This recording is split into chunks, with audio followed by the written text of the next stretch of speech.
चीन और पाकिस्तान ने एक बार फिर अपनी औकात दिखा दी है। हम ऐसा इसलिए कह रहे हैं क्योंकि चीन और पाकिस्तान ने एक बड़ी डील की है जो लगभग 5 अरब डॉलर की बताई जा रही है। इस डील को भारत के खिलाफ एक बड़ी साजिश का हिस्सा बताया जा रहा है। आसमान और जमीन पर भारत से पिटने के बाद चीन की गोद में जा बैठा पाकिस्तान अब समंदर में एक बड़ी तैयारी कर रहा है। पूरा मामला क्या है, आइए आपको बताते हैं। तो चीन और पाकिस्तान मिलकर भारत को हिंद महासागर में चुनौती देने की योजना बना रहे हैं। चीन चाहता है कि पाकिस्तान अरब सागर में भारत को चुनौती दे सके, इसलिए पाकिस्तान को हंगोर क्लास पनडुब्बी दे रहा है। पाकिस्तान की हंगोर क्लास पनडुब्बी प्रोजेक्ट 2026 तक पूरी होने की राह पर है।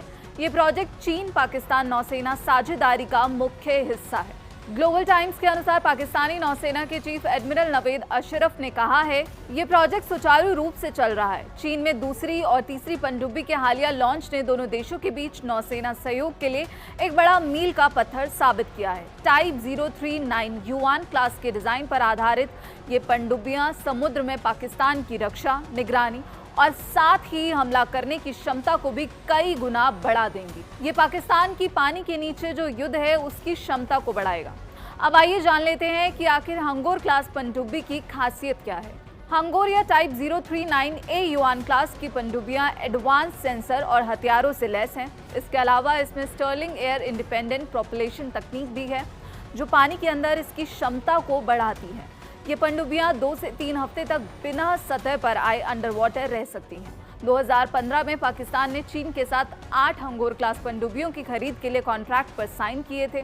इनमें से 4 पनडुब्बियां चीन में ही बनाई जा रही हैं, जबकि बाकी 4 पाकिस्तान में ही असेंबल की जाएंगी। सभी 8 जहाज 2022 से 2028 के बीच डिलीवर किए जाएंगे।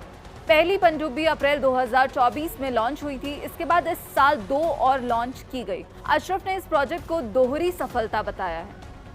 आपको बता दें, इतना ही नहीं, चीन ने पाकिस्तान को निर्देशित मिसाइल वाले युद्धपोत टाइप 054 AP बहुउद्देशीय फ्रिगेट्स भी दे रखे हैं जो अब पाकिस्तानी नौसेना में सेवा दे रहे हैं।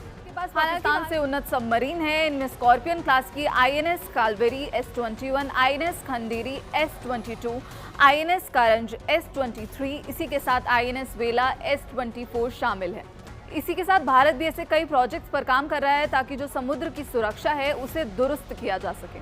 वहीं अगर हम भारत के हितों की बात करें तो भले ही चीन भारत के रिश्ते कूटनीतिक तौर पर सुधरते हुए दिख रहे हों और पटरी पर लौट रहे हों, लेकिन भारत भी हिंद महासागर क्षेत्र में पैनी नजर बनाए हुए हैं। जब ऐसे सवाल उठ रहे थे कि क्या समुद्र में कुछ खतरनाक कर रहा है चीन, तब भारतीय नौसेना के उप प्रमुख वाइस एडमिरल संजय वात्स्यन ने सीधे शब्दों में ये कहा था कि ऑपरेशन सिंदूर लाइव और लगातार चलने वाला ऑपरेशन है जो गल्फ ऑफ एडन से लेकर स्ट्रेट ऑफ मलक्का तक भारत का दबदबा बनाए रखता है। हम हिंद महासागर क्षेत्र में आने वाले हर चीनी जहाज पर नजर रख रहे हैं, चाहे वो नेवी के जहाज हों या रिसर्च वेसल, हम उन सभी पर नजर रख रहे हैं। अभी भारत के 40 जंगी जहाज तैनात हैं और भी आने वाले हैं। हिंद महासागर शरारत के लिए खुला नहीं है और पाकिस्तान कोई हरकत करता है तो उसे नजरअंदाज नहीं किया जाएगा। इसी के साथ उन्होंने कहा कि चुनौतियां तो हैं, लेकिन ये बात पक्की है कि दुनिया के लिए जो हिंद महासागर है वो सामान और तेल के ट्रांजिट का एक मुख्य सोर्स बना हुआ है और ये नहीं बदलेगा। पाकिस्तान जो शरारत कर रहे हैं और चीन और पाकिस्तान की तरफ से जो भारत के खिलाफ एक नई साजिश रची जा रही है, उस पर आपकी क्या राय है, हमें कमेंट बॉक्स में जरूर बताइएगा। बाकी देश और विदेश की खबरों के लिए जुड़े रहिए।